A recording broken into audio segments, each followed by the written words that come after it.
C'est quoi qui restera? C'est quoi qui restera? Qui on sera? C'est quoi qui restera? Qui on rencontrera? C'est quoi qui restera? Qui on sera? C'est quoi qui restera? Qui on rencontrera? C'est quoi qui restera?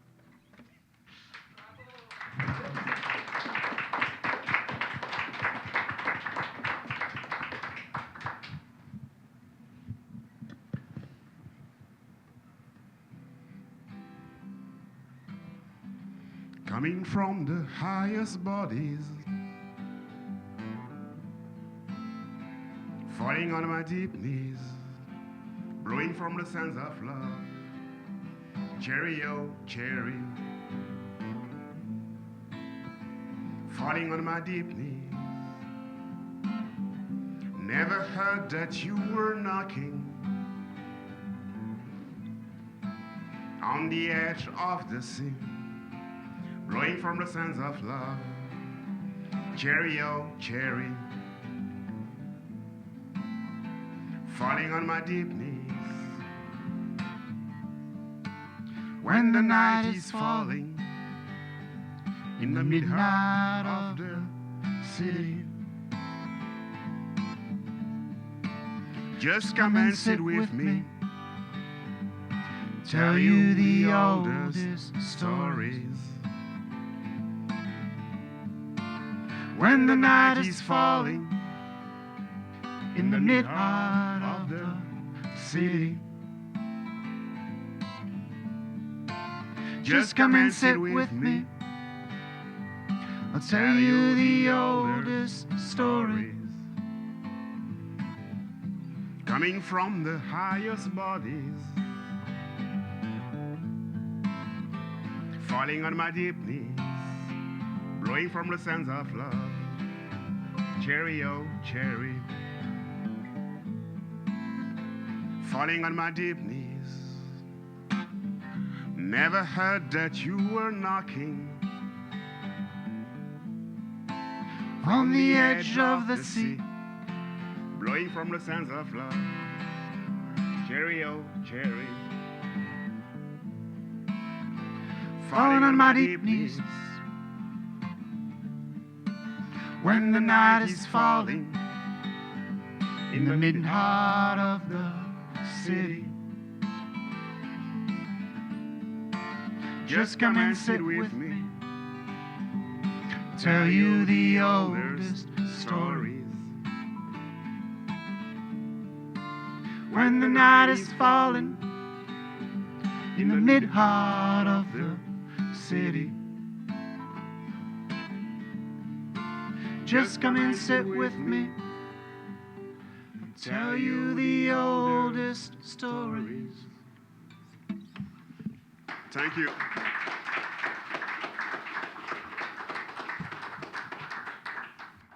Thank you both. And thank you all for coming. I think I should use this mic, otherwise the camera won't pick me up. And welcome. I appreciate you guys coming here on a snowy, slushy day when it's cold on a Thursday morning. But I think this is going to be a fun and interesting conversation with Felwine Sarr and Laurent Dubois. My name is Vincent Brown, and I want to run through a series of thank yous first, because we're very happy to be here in the Hip Hop Archive, and that was made possible by Abby Wolf, Sean Lee, Kingsley Carter, Krishna Lewis, Bill Shamlian, and Jeff Natio today. So let's give them a round of applause first for making our meeting possible. So my name is Vincent Brown, and I teach history and African American studies here at Harvard. I have done most of my work on the study of Atlantic slavery, thinking about the 17th, 18th, 19th centuries, connections between Africa, the Americas, and Europe over that long period, with a couple of books on Jamaica in the 18th and 19th centuries. But I went to graduate school in the 1990s, during the first rushes of what people were then calling globalization. And my connection with that discourse on globalization while I was in graduate school, learning what I wanted to study, was really through a show that was on NPR called Afropop Worldwide, whose host was Georges Carlinet, right? And that show actually took me all the way through, like, the history of African music, where we could find it in other places, how African music and African diaspora music was embedded in different kinds of cultural histories. And it gave me a kind of historical tour of the subject that I was going to make my life's work, but it gave it to me in a sensory way. And that sensory history is something that always stuck with me, and I've tried to espouse in my writing as well on the African diaspora. And I'm really happy here to have today with us two scholars and musicians, artists and critics who have a sense of the sensory in their work. So today we want to talk with them about music, thought, and history through their multifaceted practices with sound and sonic culture. I kind of jokingly say that I'm hoping this conversation can bring history and theory in tune in our conversation across media. I'm thrilled to be joined today by my colleague, Usha Rungoo, to my right, who's an assistant professor of Romance, Languages, and Literatures here at Harvard. Her interests encompass Caribbean, Indian Ocean, and Pacific Ocean literatures, material and embodied histories, the militarization and nuclearization of islands, and environmental and epistemological justice. She's at work on 2 academic manuscripts, one of which is the recipient of an NEH fellowship. Are we going to have the NEH? I don't know. Is that still no. You may be the last NEH fellow. I still haven't been paid by the NEH, by the way. Well, we'll put in a call to Doge. At the core of both of her manuscripts is the idea that global South Islands have been and continue to be used as laboratories for colonial taxonomies and epistemologies, but that decolonial knowledge survives and thrives in the island, in humans and non-humans alike. Writing on islanders, she is intentional about writing for and to islanders. She's also currently writing a novel from the perspective of tea, one that ties the everyday pleasure islanders take in the beverage to the violent origins of tea plantations. She was the regional winner of the Commonwealth Short Story Prize for Africa in 2024. She's a native of Mauritius, so she counts as an African, for her short story Dit, on which the novel is based. Her publications have appeared or are forthcoming in PMLA, Yale French Studies, Wasafiri, and Granta, among others. One of our very distinguished guests is my friend Laurent Dubois, who I've known for a very long time, but I'm just going to read his formal bio, because if I just start talking about our relationship, it might go on and take up the whole time we have. He is the John L. Now the third bicentennial professor of the History and Principles of Democracy and the academic director of the Karsh Institute of Democracy at the University of Virginia from 2007 to 2020.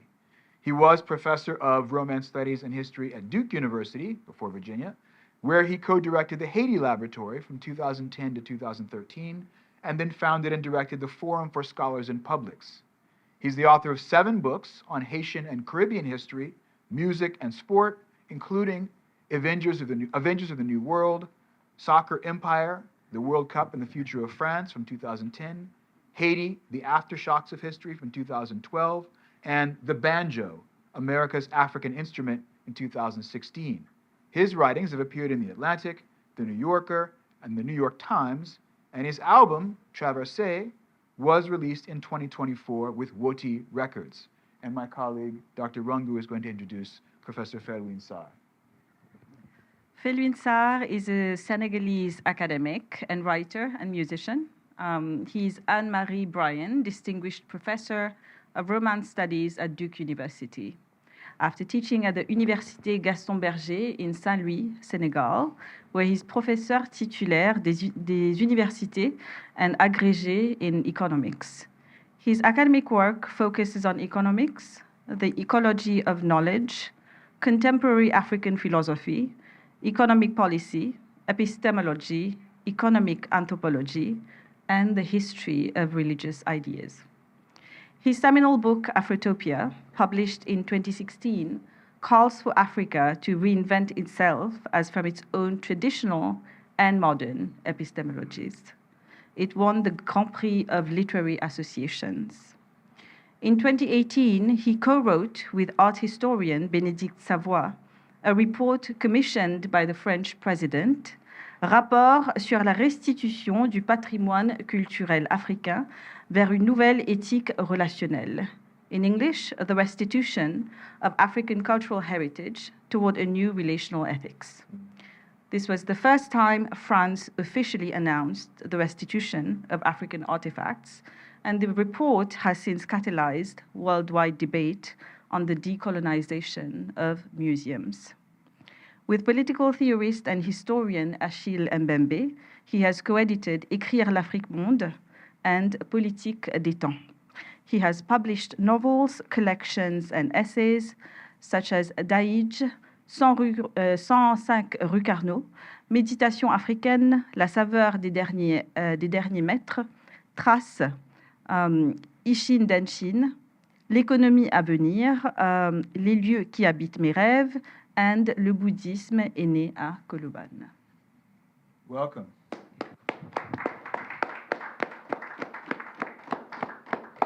Okay, so as you can tell from those biographies, these are both polymaths. You guys do a lot. You have accomplished a lot, and you work in a lot of different interesting ways. I'm just kind of curious how you guys met, given your two distinguished careers, and how that collaboration developed. Felwine's pointing at me, so I'll start the story. Please come in and correct my. Absolutely. I was going to say this might be the first album to come out to originate in an academic search committee, in that I was the chair of the committee for the Anne-Marie Bryant Distinguished Chair in French American Studies at Duke, and we had actually not met before then. So in that context, Felwine was a candidate, eventually got the job, and we have recruited him to come to Duke University just in time for the summer of 2020. So he arrived in Durham, North Carolina in the deep pandemic, middle of the Black Lives Matter movement, a particular moment in our history. And what we found in that time was relatively quickly, as we tried to figure out how to welcome one another and become a community, that music was the way that we could do that. So we began playing music together. Actually, our first gig was the day that the presidential election was called, and so a kind of celebratory evening. And then we started to play with a few other musicians, including a Lebanese colleague who played the bouzouki, a Colombian who played cumbia, and a former student of mine who played banjo and fiddle. We called ourselves Ranji's Porch in honor of our friend Ranji Khanna, who is a professor at Duke and whose porch was one of our places. So that was really where this began. I had long played music, but it was really in collaboration with Felwine that began to really kind of write songs again. And he sort of helped me kind of in this process as somebody who's a longstanding musician. I don't know if there are other things you would add to that. No, Laurent is a historian, so he's so precise. So the story is perfect. But just to add that, after that, when we started playing songs, so Laurent is a very good songwriter, and I say, how? I think that you should record an album. He say, sure. I say, yes, I have a label in Senegal, so probably if you can, during the summer, we can go to the studio, record, and release your album. And he came, and we did it, and he came in June, July. So we recorded in Senegal, Dakar, and he invited a bunch of musicians, a kora player, khalam player, Rungoo. So they add their play in the album. In December, I think you came for the mix. We mixed in December, and we released Traversées. This is just Felwine being typically modest. Is that the moment when because Felwine does so many things, and then he was like, oh yeah, you can come and work in the studio and the label that I have in Dakar, which is one of many projects we have in Dakar, kind of working to create institutions and infrastructures. So anyway, just to put an emphasis on that. And Woti Records has released a number of really great albums, so I encourage you to go and look at their catalog as well. Mm-hmm. Well, I'm going to get into the many projects question. Right. So I mean, I know Laurent Dubois' work very well, better than I know Professor Sarr's work. So I want to start with you, but talk about how your trajectory. across multiple media and across different areas of history. So I first encountered you as a historian of the Haitian Revolution and the French Revolution in the Caribbean, where I think you wrote seminal texts on that and really, if not help to reanimate a field, define a field, an emerging field in Haitian revolutionary studies and the study of the French Revolution in the Caribbean. And also with your article, An Enslaved Enlightenment, in which you argued that in order to understand many of the kind of European ideas and principles that we take most seriously emerging in the 18th century, one had to understand a whole world of Atlantic interaction. That many of the ideas that we associate with, French politics and modernity may have been originated in the Caribbean or may have been originated in response to things that were happening in the Caribbean. So the history of interaction has always been very important to you. And then you took that history of interaction and you started interacting across all kinds of different boundaries that I think most historians do not. You started writing about sport and empire.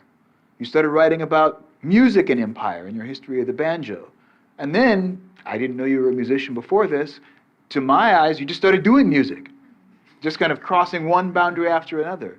And I guess I'd just like to know how you describe your trajectory from what I understood as political historian of slavery in the Caribbean to musician of the African diaspora. Thank you. I should say that, I think for me, again, until relatively recently, music was something that I practiced much of my life from my family, but as a kind of personal, kind of solace, actually, a kind of way of. And I had taken up the banjo. I started playing the banjo when I was teaching at Michigan State University. The first time I ever got an honorarium for anything. It was a big day. I went to a little store called Elderly Music, and I thought I would buy an album, but I ended up buying a banjo. And so that book actually really started from playing, and then from becoming part of this really interesting community that was emerging at the time of including African American musicians who were kind of moving to transform the image of the banjo. So there was a conference at Appalachia State University in 2006 called the Black Banjo Gathering, out of which came another first, maybe an academic conference that created an amazing band, which was the Carolina Chocolate Drops, which is Rhiannon Giddens's sort of first foray, and now she's quite well known. So that moment allowed me to kind of be in the scholarly realm as a historian, but there was all these other spaces of intellectual production going on, right, and transformation. And one of those was music as a really generative space. And so to some extent, doing this album was sort of a dream come true in that what I had been writing about was the intersections between American and African music, and the ways in which they've just, for centuries, millennia, actually kind of shaped one another. There's a way in which that kind of, so this was maybe putting in practice some of the things that I had written about, and in the album was able to bring kind of sort of traditions that I was working with from various sides of the Atlantic in terms of what I'd listened. And one of the interesting things when you begin to write music is you just realize that you have this giant kind of heritage of all the things you've listened to, and then you try to figure out, how to maybe put that in the next way. I mean, it's similar to our relationship to historiography or theory or other sorts of things, but in a different way. And so being able to try to write songs and then go, and then in this pretty remarkable space in Dakar, which is, of course, an incredible hub for musicians. And the studio that you and your colleague Papoya have created is a real place of crossroads, where a lot of musicians are recording, people are coming in, they could kind of call someone who they were working with to come in. And so that experience itself as really like a musical but also an intellectual encounter was really exciting and embodied, I guess, some of what I was trying to write about in other texts. Okay, so I have to ask about that because we have a pretty well-known economics department at Harvard, but I don't know if any of those economists in our department has founded a label and has a music studio, which I think is pretty impressive. So how did that project come about? Probably to say that I feel that I was a musician. I'm a musician because before I became a scholar. So I was playing music when I was a teenager, and when I arrived at the university in France for my studies, in my first year of undergrad, I created a band of reggae. So I was a reggae musician during all my studies, touring, releasing albums, at the same time doing my PhD, extra. And at some point, I hesitated between becoming a full musician or a scholar at the time. Music was so important. So the first label I created was in France when I was a student, and I created a label of reggae music. And when I came back to Senegal later, becoming a professor, I created another label in Senegal, recording, to record musicians, extra. And so it's a long history that was already here. And I think the academic life just came and plugged itself. But it's not an academic that is playing music. It's a musician that becomes an academic. It's not the same. But the idea for me was very long not to have to choose. I didn't really trust the idea that to be good in something you have to just choose, specialize yourself. So since I was a teenager, I thought that okay, music writing is important, but also I was very interested in the knowledge, and I just decided to follow the true path, and to give them time and space, and just to be, with them in their own journey. So I didn't find that I never believe in the dichotomic vision of the life.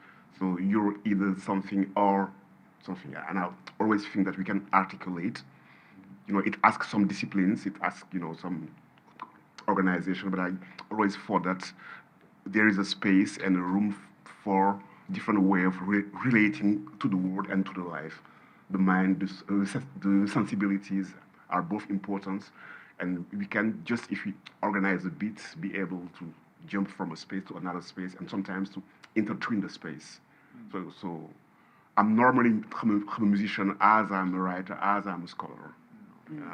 And I just create a space where I can still in the space of music, playing, recording album, but also interacting with other people as Laurent, as other artists, etc. Knowing that you were a musician first means that I can stop waiting for Larry Summers' reggae record, which is probably we'll probably get Rihanna's first. But So, Felwine, you talk about knowledge, Yes. And sort of apprehending knowledge in different ways, right, with these different genres and everything. And, for me, as I was telling you earlier, your work that has been the most influential for me is Afrotopia, where you advocate for African knowledge, right, for African epistemology, for its traditional and modern epistemology, and for you, there's no contradiction there. So, can you talk a little bit about how that work is related or influences the other forms that you dabble in or that you go to? Yes, I've always been deeply, I would say, convinced that there is an African or African epistemologies in plural. So the simple idea is that I was born and raised in Senegal, in an island in the west of Dakar, in the Sarr's country. And my grandfather was a kind of knowledgeable people. So he was able to interact with people in the village, play a role as someone who knows how to impact the physical reality, etc. And I was every summer there, and I was witnessing his relation with knowledge, but the knowledge that was not the same that I had at my school. So he knows how to deal with plants, how to deal with a lot of some type of issues, and without being able to just rationalize that kind of knowledge or explain it, by the same means that I have acquired at the university later. I was deeply convinced that there is a way of knowing here. And since I was a teenager, one of my questions was how one day to make intelligible these epistemologies. But I really was convinced. And after to that, no, every society is based on knowledge. Knowledge reproduces a social order, an economic order, a historical order. And if African societies have been in the long term sustaining themselves, it's because they have been able to transmit different types of knowledge: psychological, agricultural, scientific, non-scientific, knowledge of the Lagos, knowledge outside of the Lagos. And those knowledge in the DNA of African societies, because of the colonial framework and the colonial encounter, have been veiled and just, I won't say disrupt, but to neglect, put aside, not acknowledge, etc. And I think there is a very important archive of different type of knowledge and ways of knowing that are still activating the society, even though they are not at the space called university.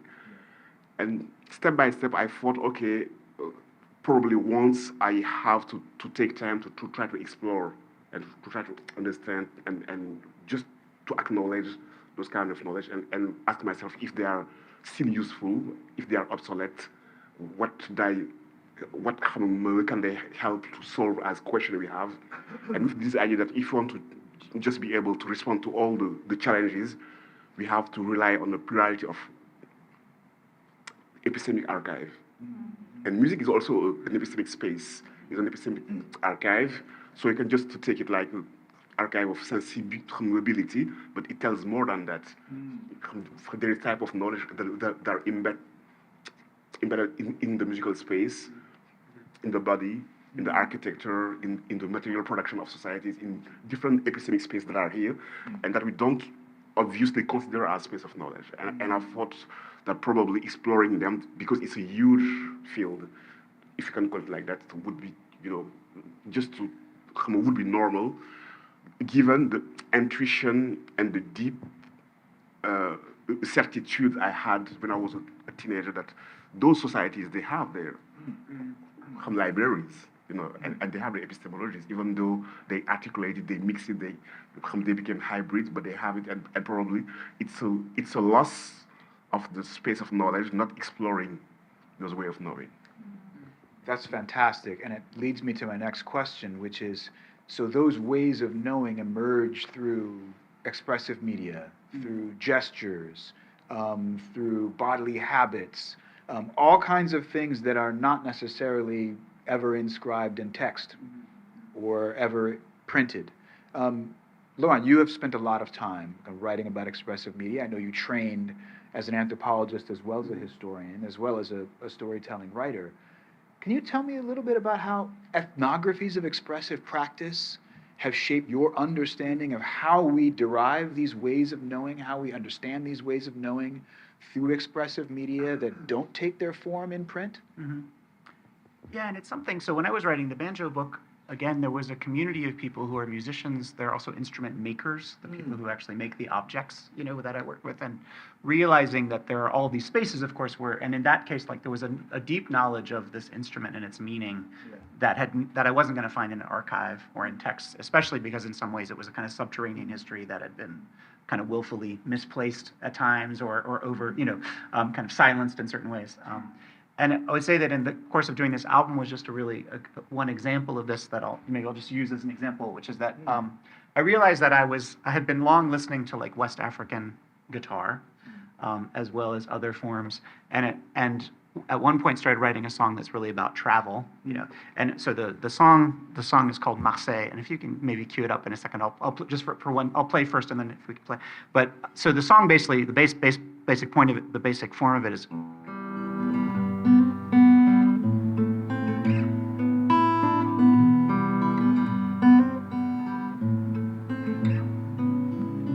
the core of it is just, if you just hold for a second, the core of it is that kind of bass line, right, which is the boom, boom, boom, which you'll reckon is sort of, you find it in kind of Cuban forms or other kinds of forms, right?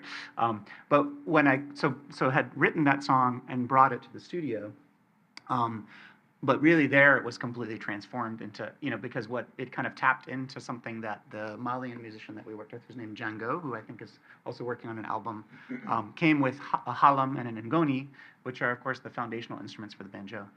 And then maybe if you just play that, you'll hear that the kind of, basically the dialogue with this is really what makes the song. No, sorry, it's a different song. It's a song that's called Marseille. Yeah.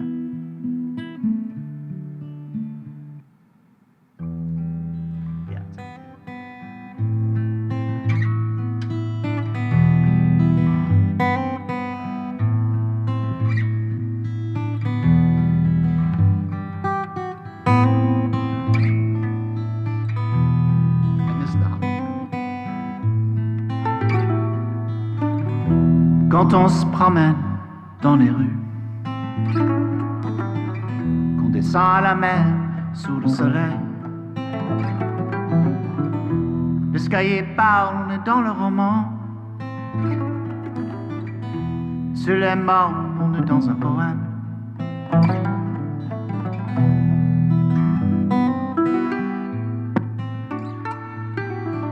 Okay, so just, but the way in which they're the kind of the work of the sound of the other instruments, I think brought, put the song in another direction. But what was interesting is that we had a dialogue that was almost preset because of this kind of shared exchange, right?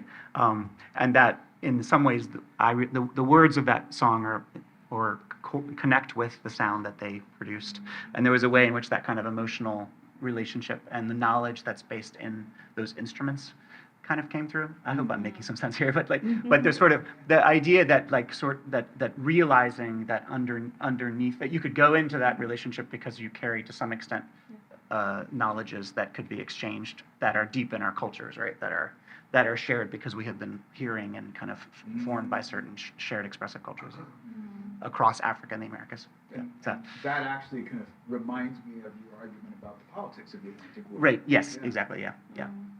Okay.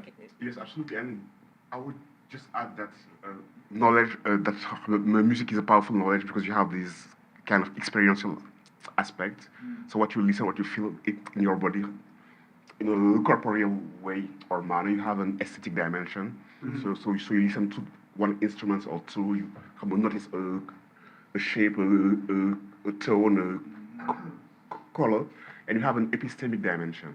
So there's a knowledge that is shared by epistemic communities that are playing music. So you have these three dimension experience, commercial, aesthetic, and epistemic, and it's become a kind of total knowledge and a very powerful knowledge. And I think the songs just express that. So there's obviously a lot of crossings of boundaries here in all kinds of ways, of borders, and I wanted to sort of direct that conversation in a slightly different way, in the sense of I want to ask both of you, Felwine first, and then Laurent. You were talking earlier about growing up with your grandfather, and how that sort of made you think of different sort of knowledges, and that personal anecdote is so interesting. And it's interesting that when we read your work, right, you have your novels, you have your music, you have your academic work. Do you ever think of taking, for instance, that personal anecdote to your academic work? How is there a crossing, right, that can be made there? And same for you, Laurent, with music and academic work. Yes, I like the question because most of the time, during a long period of time, I was trying to separate and make walls and just boundaries between the different genres and disciplines, just because our way of looking into the things, when I became an economist, I was also a musician and a writer, but I thought, if I mix all this, they would say, he's not an economist, he's not a musician, he's not. So what is this guy extra? So at the beginning, I had to prove in every field that I was at my place. So I was separating. And through times, I began thinking that no, it's not just accurate to think like that. So things have to be articulate, integrate, extra. And it's why I moved from Department of Economics to a Department of Humanities, and to be able just to teach economics, to teach philosophy, to teach history of religious ideas, and to create classes where I mix all these disciplines and this way of thinking, sensing, relating to the world. And I create a class called Music History and Politics, and the main argument is to say that we can understand the post-colonial African state, their political history, their cultural history through the musical archive. And the musical archive is, an archive is an aesthetic archive, obviously, but it's also a huge space of knowledge. And the question for me was now to understand the methodologies, just to dive in what I call the epistemologies of the non-logos. You said to Laurent that the textuality is the main space of the university. So the academic is a space where you sign a contract to produce a knowledge based on textuality. But it's not the whole knowledge. It's just a part of knowing. And I think probably the question for us and for me was to say, okay, from this place, how to think about the ways of knowing that are open to non-textualities, Right. and how to think them in an incommensurable way, not just acknowledging those knowledge with the methodologies of the requirement of the society, of the scientific knowledge or the textual knowledge. And for me, it became a methodological quest, how to understand this way of knowing, this way of producing knowledge in the space of orality, for example. So the reading of a Senegalese philosopher called Mam Moussé Diagne, who wrote a huge book called The Critic of the Oral Reason, who showed that orality has its own rationality, the way of producing knowledge, encoding knowledge, transmitting through times, etc., etc. And I start digging those fields and area just to open the space first, but not to translate or to transplant the methodologies of the scientific knowledge or to annex or to just anthropophagize those knowledge. And the question for me is the space of encounter of this knowledge, who is hosting who, and how to think this question of just being able to understand how this knowledge is produced, not just by being in a field or in a commensurable vision. So it's opened a lot of questions, and I try to just explore them in a program that I call Ecologies of Knowledge. So how are they produced? How could they interact? What are the boundaries? What are the different methodologies, etc., etc., etc. Laurent, I'd love to hear your answer to the same question, but I want to come back afterward to this question of commensurability and incommensurability in different kinds of practices and different kinds of knowledges. Yeah, I'm going to steal Felwine's water for a second. Sorry. I think that, as you pointed out as well, this was something that had preoccupied me for a long time in my work on the Haitian Revolution, right? That a revolution had been carried out through orality, and partly as a result had been kind of marginalized or forgotten in many ways in European historiography, right? That because it was a non-textual form of thinking, of philosophizing, of ideas, that was one of the reasons that it had been silenced. And the question was how to, and this is something that Julia Scott, our shared mentor, was always pushing on.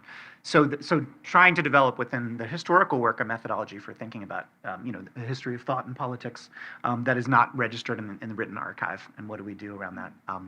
I will say that, and so I think that's really important. And to kind of, what was interesting is that when Felwine was the one who kind of encouraged me. We had this conversation about, because when I did the album, I was like, okay, great, this is fun. It's an interesting thing I'm doing. But in some ways, I also wanted to keep it separate, and partly because there's an intimacy to music. These are all kind of personal songs. These are, this is there's a vulnerability to what you're writing as a song.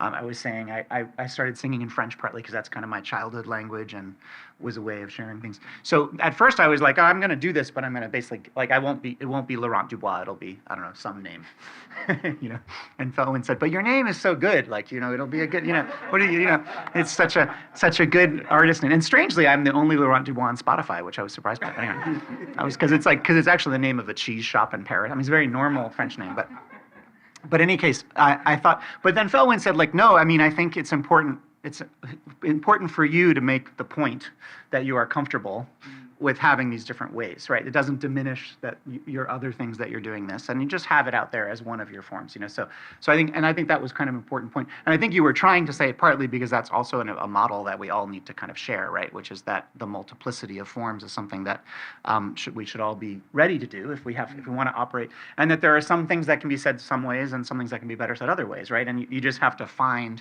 so having a kind of a capacious sense of how you might express yourself, is a beautiful thing in general, right? And so, but it's interesting because I still have a little bit of that reaction with vis-a-vis academia, right? Which is sort of like, or is this really just like a fun thing on the side, or is it actually, or should I say, which I think I feel more strongly, like, oh no, this is also part of my work.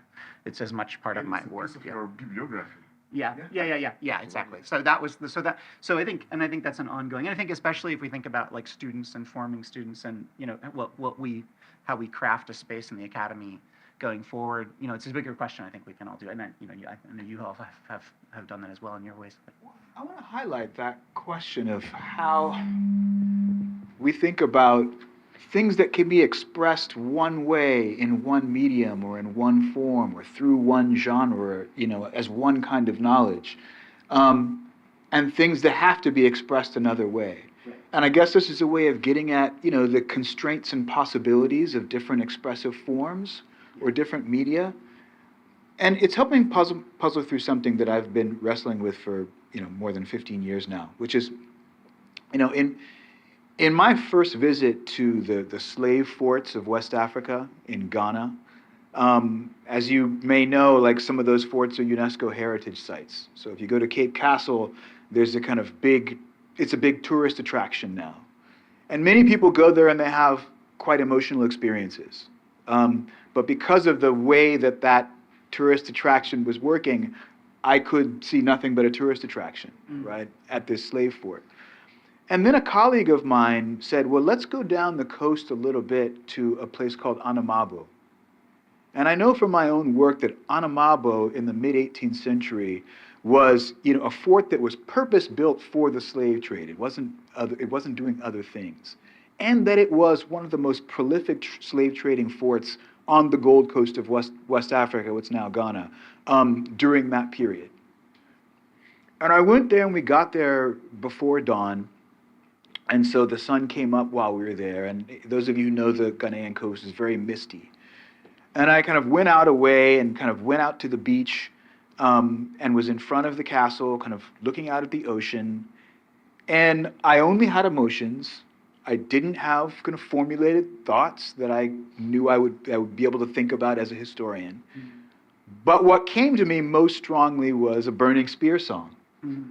And I just started singing. Yeah. They tried to fool the black population by telling us that Jah was dead. Oh, they tried to fool the black population by telling us that Jah was dead. I knows that Jah no dead. And that's it. And I still don't know how to think about that moment, right? How to think about like what that means as a historian of the slave trade and slavery, going to this place and having an emotional experience that could only be for me expressed in song, where I really felt like at that moment I became a medium for that song. But I don't know how to think critically about that, and I hope you can help me. What is it that must be expressed in one form that can only be expressed in one form? Mm-hmm. And what are the constraints on different kinds of forms, even when they offer possibilities that other forms might not offer? Does that make sense? Go ahead. I was going to say that, so the song that we started with is a song that was written during COVID, and kind of, it was sort of the first time that we thought COVID was ending. There were obviously several of these, but and so it was a song of apprehension about like what the world would like after this, right? Mm-hmm. But I remember sort of, being in a historical moment and trying to figure out what one would say about it, right? And it was so overwhelming. And then that at a certain point, like a certain chord and some words felt like the right way to capture it. I mean, it's a much less powerful version of what you were just saying, but that the kind of, and that there was something about that combination of sound and word that could get at something deeper that I probably couldn't say, or if I tried to say in words. You know what I mean? Mm-hmm. So I guess that's just an example, and I think it's in songwriting, there's often that kind of correlation between some sort of moment that you're trying to grab, whether it's very personal or kind of larger one. And I do think that at its best, like the song you were just singing, a song like that then transits through time, right? And it can kind of repeat and kind of come back again and mean different things in different times and kind of trapped into experience. If I'm permitted a small soccer reference, the song You'll Never Walk Alone, which is like the Liverpool anthem, which starts as a Broadway tune, then become kind of a 60s hit and then becomes this anthem of the soccer team, has had extremely different lives. But in each case, it's essentially about a group of people kind of saying that they are together in some sense, right? So there's an example, and we can think of lots of examples like that. So like the knowledge that the song captures can then be redeployed in different contexts over time, and it has that kind of. So when we think historically, how do things kind of transit across? And there is this, and then I think the way in which that makes for a kind of connectivity across time, right? That you're kind of in that moment maybe that you were describing, in multiple times at the same time, if that makes sense, multiple spaces and times. Yeah. And so I think there's something about music that kind of allows that. Sorry. Yes, and I think when you cross over different genres and practice different things, probably at the beginning it's just intuitive. You don't have to rationalize it. You feel that there's a moment that I have to grab here. There's an emotion that I can just express in songs, just notes, harmony, etc., or different kind of temporality.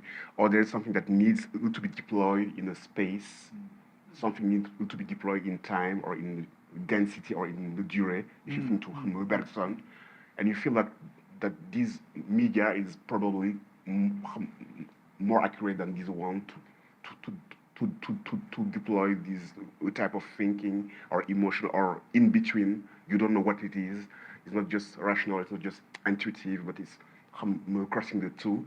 And I think it's if you have the chance to be able to jump and to cross, you'll find that sometimes the signifier find the signifier, and it's not you who decides, but it's the thing that is seeking to be told, that is knocking to the door of being told, that tell you this is the way I would like to be expressed, and it's why jumping between the genres allows you that to just find the best way to signify things, etc.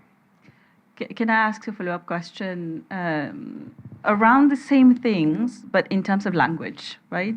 What are the restrictions, constraints, and the freedoms that you sort of that both of you, right? Because you both speak multiple languages, and Laurent, you were saying when you sing, you tend to sing in French. So yeah. I think that it's been so. Felwine has started teaching me some Sarr and Bambara. There's songs and Wolof as well. There's songs that we started singing together in which, and somewhere you sort of said like, oh, you sing this English part because yes, because like, you have a deep English accent. yeah, that makes sense. So that's part of it, right? Is that I think that there's a way. It's certainly having multiple languages at your disposal, and maybe Felwine, I know in many of your songs you use multiple languages, and it's almost because you encounter something. And there's a way that one language somehow, because of its history and because of its resonances. I was having a conversation recently with Melissa Lavaux, who's a great Haitian musician based in France. And it was interesting. And she sort of said, like, I find that French, I sing some in French, but I have a harder time making French do what I want it to do, in just even terms of the sound of the words, right, for the songs that I'm trying to sing. And so Creole or English. And so I think there's a way, and what you were describing, which is that kind of, some of this is that it allows for us to cultivate a space that I think we need to do in our other writing as well, right? Which is a little bit of that ineffable, sort of sense that like what presents itself. And I think in songwriting that's often the case. Like often, for me anyway, like and I think we talked about this is different with us. I'll almost always start with some set of chords, and then a set of words. And then that's the beginning. And sometimes the song can get written very fast. Sometimes it might take years before you find the other pieces, But it's kind of interesting, and you have to let that come. And I think that's true for probably creative writing, and maybe you can speak to that more. But so yeah. But I do think that ability the capacity and the capaciousness to move into different language spaces is incredibly helpful. And in your singing, I know it's really important. And when you're post-colonial African writers, so you have this question of languages. How do you deal with the colonial languages? So there is a recurrent question: why do you write in French? And if you write in Wolof or Sarr, etc., and you deal with that question based on your education, where you've been, how you acquire the language, etc. But if you are in a musical space, this question disappears totally, because it's the music that drives the writing. It's how things sounds. It's how the first word came. Sometimes they came in Wolof because the prosody of the languages. They came in Sarr, in Bambara, in English, and just from a piece of the song to another one, you can change, you can jump, and the music is the driving force that will tell you this language is just more appropriate to express this in this form, and the question will just unfold differently.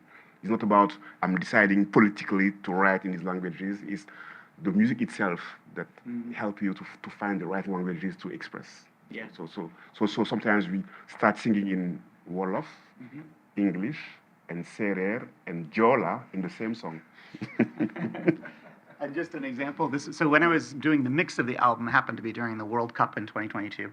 I'm a big fan, and there's one song that we added to the album that was basically written during the halftime of the France-England game, and it's basically a love song to Kylian Mbappe. I'm a fan of the French team, but that was a song that came quite quickly, and then in the studio kind of came together. But that was just for a long time in writing about soccer, I had always had this problem that like the thing itself is so much more interesting than the words that you could find around it, But it was interesting, and of course, there's a long tradition of people writing music around soccer. But to just have that opportunity to sort of somehow express my feelings in a song in that sense, it's been interesting, and it's been fun to sort of share that with other people. And in that case, the same Django, we invited him to see if he could kind of approximate what Mbappe's dribbles sound like, on the Hallam, and it comes out really well, In music, yeah. And so that's what that song is in a sense. And that was, others take a long time. This was very quick, and it was because it was the middle of this unfolding historical moment, and it was like, let's just see if we can capture some of that feeling, So, yeah. Maybe we'll listen to that at the end. Okay, yeah, we can do that. Yeah. Okay. Questions from the audience? We have a good 25 minutes or so. If anybody wants to jump in, please.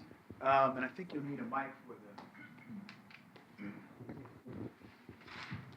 Thank you. My name is Aliko Songolo, and I'm mesmerized by this, Traversées, this conversation, and especially the, crossing of would-be boundaries of disciplines, and especially having music is just fantastic. My question is, it could be to both of them, but it's particularly for Felwine, and the question of epistemology, because it's an extremely important question in Africa. I very much enjoyed reading the late Paulin Otonji's work, because his work was also about discovering where to go. And I think you're very lucky that your grandfather showed you the ways of knowing. My grandfather would have said, no, go to school, like in Aventure Ambiguë. Go to school, go to white school. That's where you learn something. I have nothing to tell you, because the colonial life has erased everything. And so I'm wondering, and I know that in Dakar you had this annual event that dealt with ways of knowing. So what do we tell the young now? And I think, especially in Central Africa, I think the connection with the ancestors' ways of knowing have been irreparably damaged, contrary to what your experience is, and I think to what in West Africa much more is. So I don't know if that's something you can speak to. No, it's a very difficult and important question, but very difficult, because the ways of knowing that sustains African societies before the colonial time, they weren't able to face the colonial threat. And after the colonial threat, the scientific knowledge became the one who organized societies. So even though you can just trace or convince them that knowledge is here, the young generation don't see what is the usefulness of those knowledge in their contemporary life. And I think this is one of the questions. Are these knowledge obsolete? Why to invest in those type of knowledge if I feel that I don't need them in my daily life? And I think the question, we can unfold in two ways. First, to where those knowledge are still active, to show what type of usefulness they can have in contemporary times, in healing, in a therapy, in agriculture, in a lot of dimensions. It's not just those type of knowledge, but just to reactivate them. So I think we need places where we bring them together in conversation with the society, and show how these knowledge are useful for our lives, our daily lives. And I just create 3 years ago or 4 years ago a space I call the Pluriversity in the Senegal. It's an experimental university where I try to figure out how to articulate a plurality of knowledge and how to work on the methodologies. We are 10 scholars that are working, intensively to show, not just to advocate for that, but to show, for example, in the space of healing, how by articulating so-called African or traditional, but I don't like the term traditional because it's not in the past, it's here. Those type of way of healings, if we articulate them with modern medicine, how it can improve, a specific disease. So it would be very clear here that this is useful, or the knowledge in psychology or in the different spaces. So I think this question of activation of the knowledge in the social space is one of the most difficult ones. So you can have colloquium in the university saying, okay, there are knowledge, but if they don't see in their daily life what is the usefulness of those knowledge. And I think also there's a work of rehabilitation because of the epistemicides that exist, the way of not acknowledging that those knowledge are useful, are accurate, also a way of activating them or reactivating. But when I'm saying that, I know that I have an academic bias because those knowledge are activated in the daily life of the population. When they have problems to solve, they rely on those knowledge and they articulate different types of solving their problem.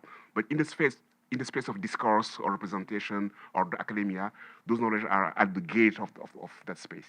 So probably there's something to do there. And just to add one thing, a lot of time we are concerned with the question of the archive. We have lost them. We weren't able to put them in a quilombo to safeguard them. It's because we have just an approach of knowledge that is an archival approach. So the knowledge that you don't archive, you lose it through times. And it's because also that we don't look on different type of archiving that are not our classical archives, that how society are able to transmit through times their knowledge, their cultural matrix through stories, through body, and probably by putting those knowledge in a space out of the society.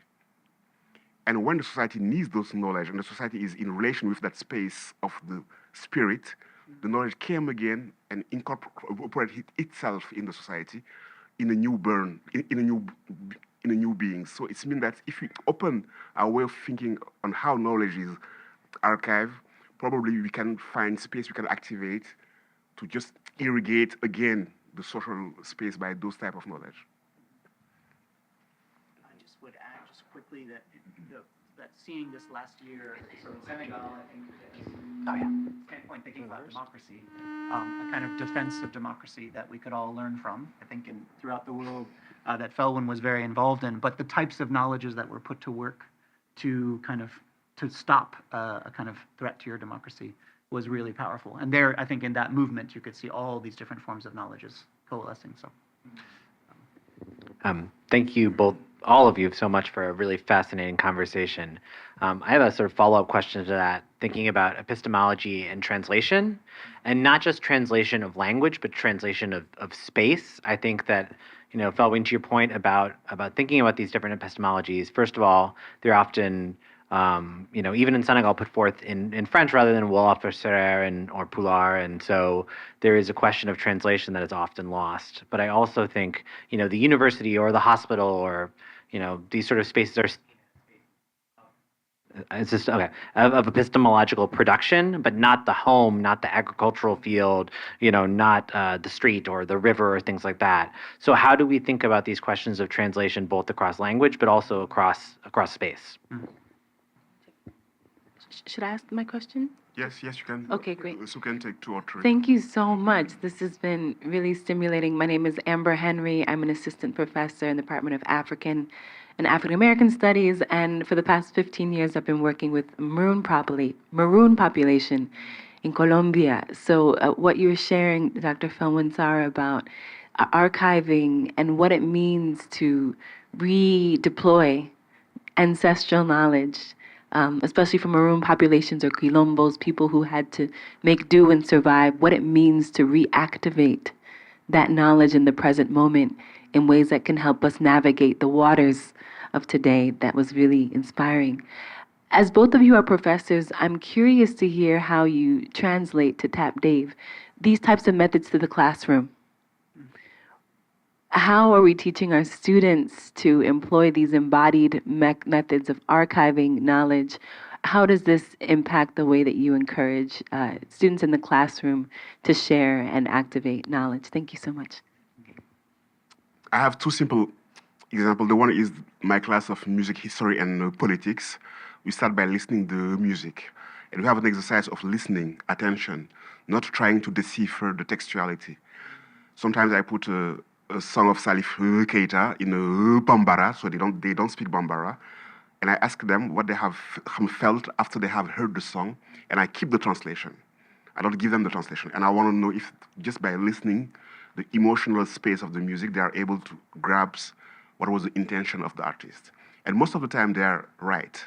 They say, oh, this song is about this type of feeling, and they don't know the languages.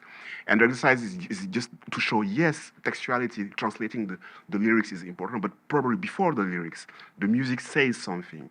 And you can, if you exercise yourself, being in tune, in a resonance, you can qualify the type of emotion that the music can carry.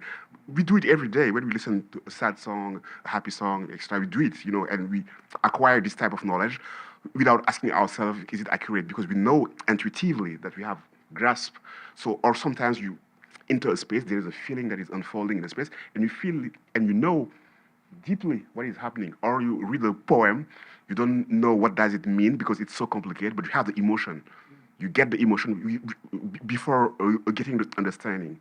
A second example I have is that I had a class, music, philosophy in motion, gesture, and corporeality. So the goal of the class was to show that the body is a repository of knowledge. And we did the text, we learned a lot about the knowledge in the body. And one day I said, okay, I'm going to give you a class of martial arts, because I teach martial arts, and we transform the class as a class of martial arts. And the idea was not... He doesn't just teach martial arts, he's a black belt. He's a black belt, yeah. Yes. And so I teach gesture and movement, and the question was not to ask, to explain, to understand, it was to do the gesture and to let being activate by the gesture. It's not your brain that is directing, it's the body. And all the rational sequence of causality, you have to break it and just let your body teach you. And we start doing in between class of martial arts in the class to show that we can transmit the knowledge of the body just by the gesture and the movement.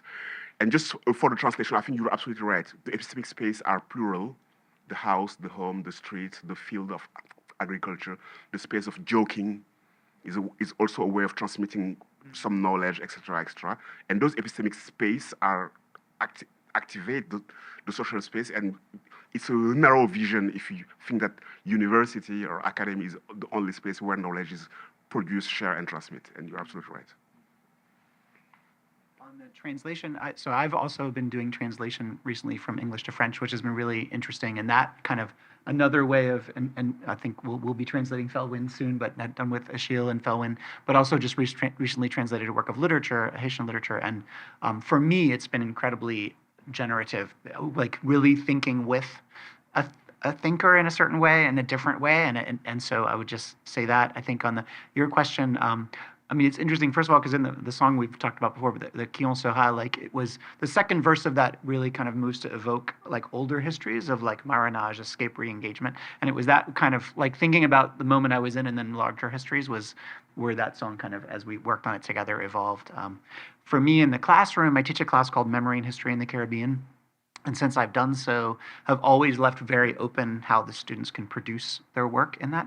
And it's really interesting because in that context, a number have done digital projects, but several have ended up doing really arts projects. So at least one student who studied the history of maroons and ended up creating a set of paintings that were, engaging with certain histories and paintings of, in particular, of kind of spiritual dimensions of the Maroon struggle.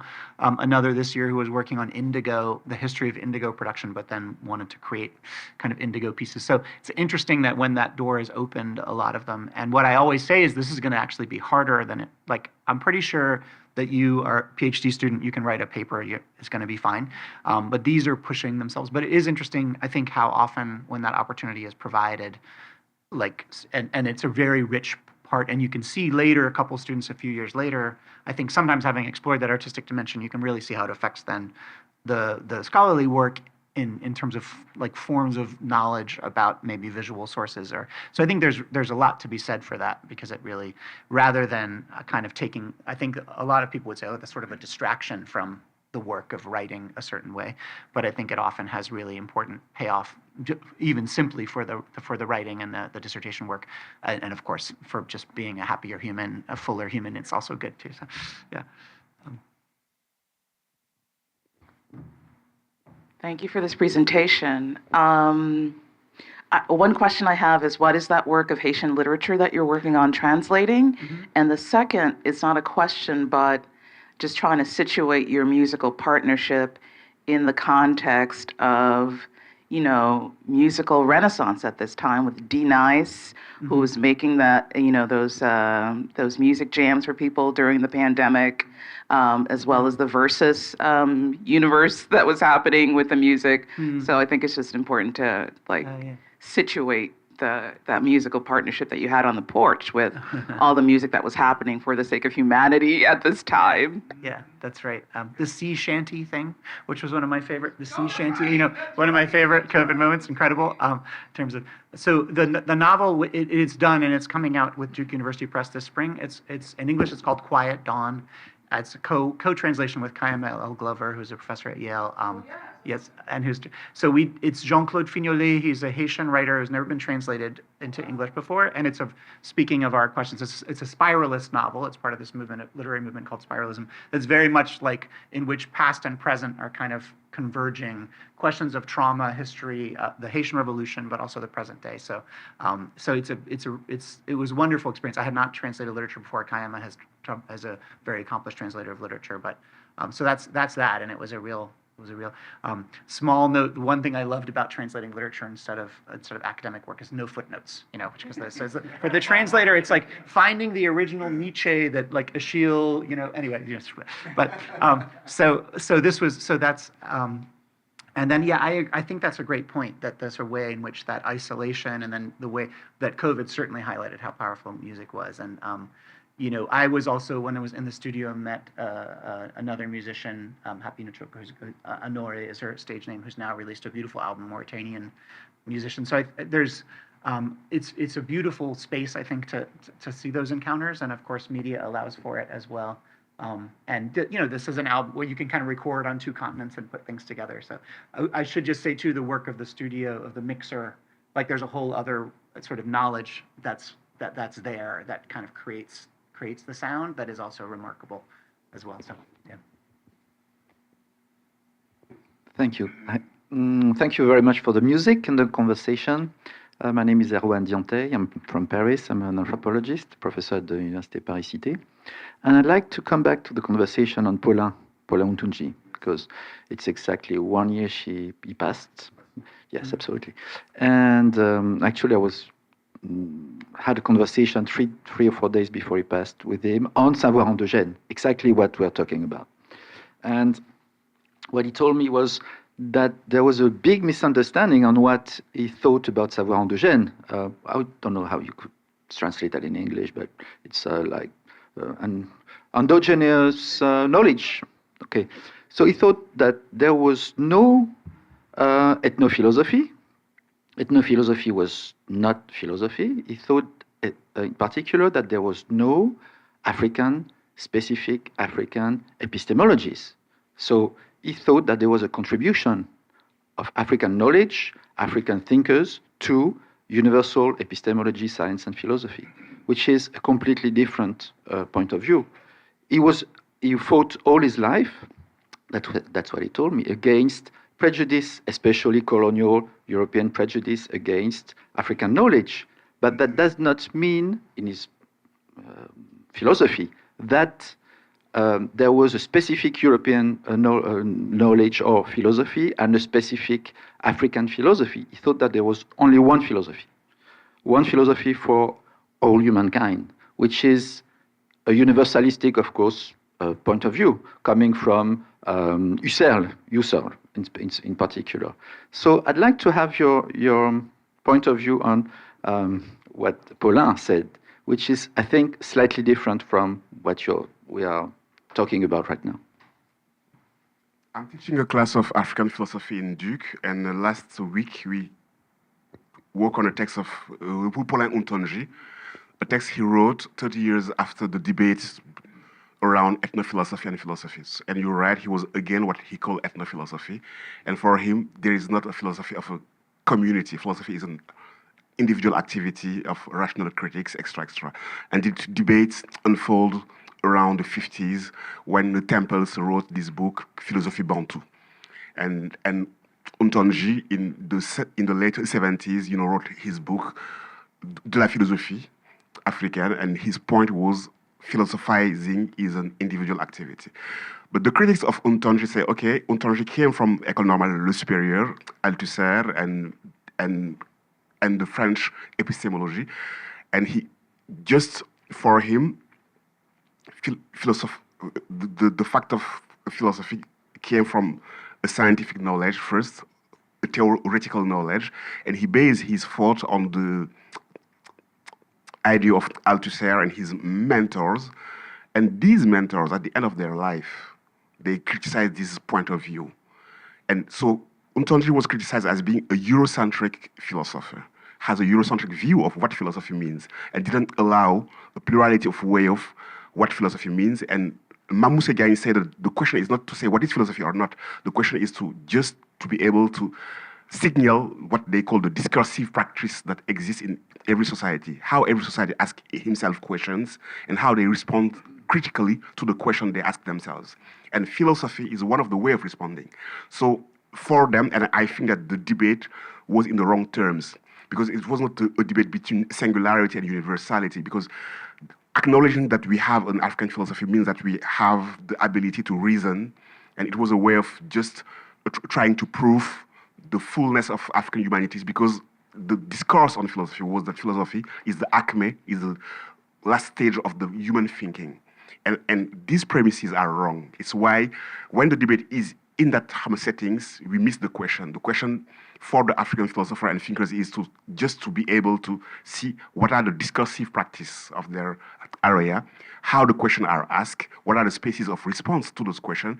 And you can't just argue that there is not a way of responding in a particular historical, geographical context about question, and there is one universal human way that is the European one.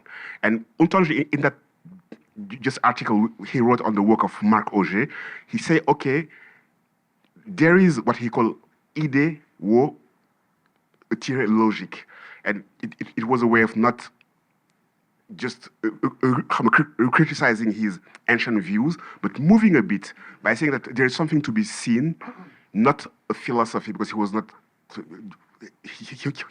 in line with the idea of ethnophilosophy, but there is a cosmology, a way of asking questions. There is something that we can see here. And I feel at the end of his life a kind of tension. He moved towards a savoir endogène, but he had at the same time to say, I was not wrong when I was criticizing ethnophilosophy. And he tried to find an in-between space. It's how I just read these last writings of Untonji. I was with him in a PhD defense, and we had this conversation. And I feel he didn't want to say, okay, I was totally wrong. But I think he acknowledged by trying to look in what he called savoir endogène, but by always tracing the boundaries of what he called savoir endogène. But I really don't agree with these universal things, that there is one production of knowledge that was situated in Europe, and this one is universal, and all are a kind of variation of the one who came out in Europe. I think it's not just. Yes. Paulin Untonji, I'm sorry we are but he was a very good friend of mine, and so I'm very happy we can talk about it.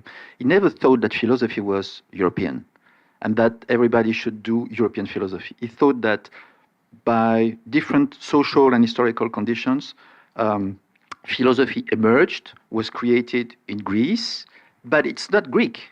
He thought that there was a universal reason, and this universal reason could be enriched by different local contributions, historical, cultural, African, European, Chinese. So that's what is his point of view. So he thought that the philosophy, even if it's a Greek word, was not Greek, it was human reason. That's what he thought. So, but we can go on this conversation later. Thank you. Yes, but I would just add one phrase, and I will stop it there. Pierre Hadot wrote a sentence. He said, "Where human beings are, reason is." So if we say that reason is universal, I totally agree.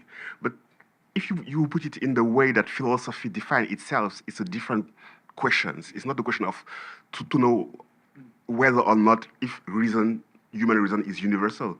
It's not that question. It's a totally different question, but we can just come talk about it later. I wonder if we could have a final song. Oh, yes. Africa must rise. Sure. Okay. Here. No, I'll back you up on it.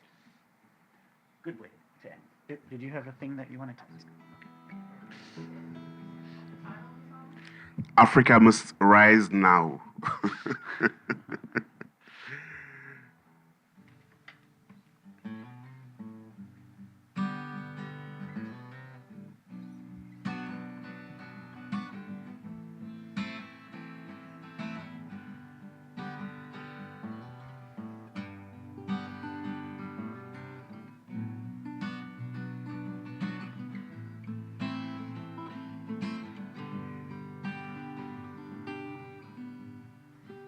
My daddy come from Smaka. They call him Alaji. Africa must raise now. Sahadnya karoha gajak. Bashak Jomai Tanena. Africa must raise now. My brothers on boat, people riding on Spain. Africa must raise now. Maminja Yoha Ndofan Maria Masar Bambuha. Africa must raise now. Africa must raise. Africa must wake up. Africa must rise now. Africa must raise. Africa must wake up. Africa must rise now.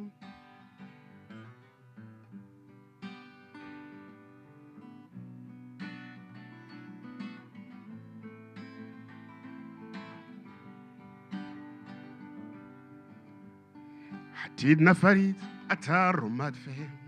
Jof na futu watal makia. Africa must rise now.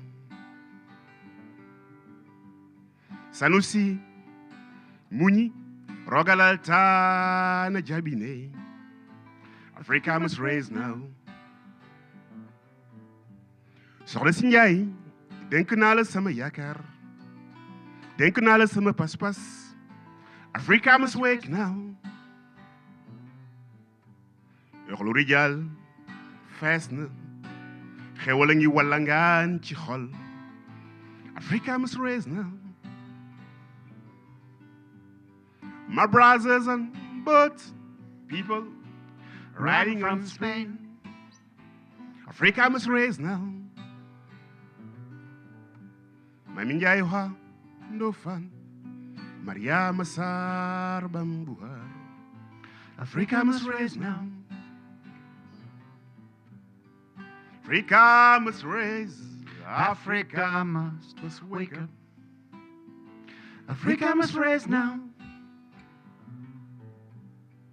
Africa must raise. Africa must wake up. Africa must raise now.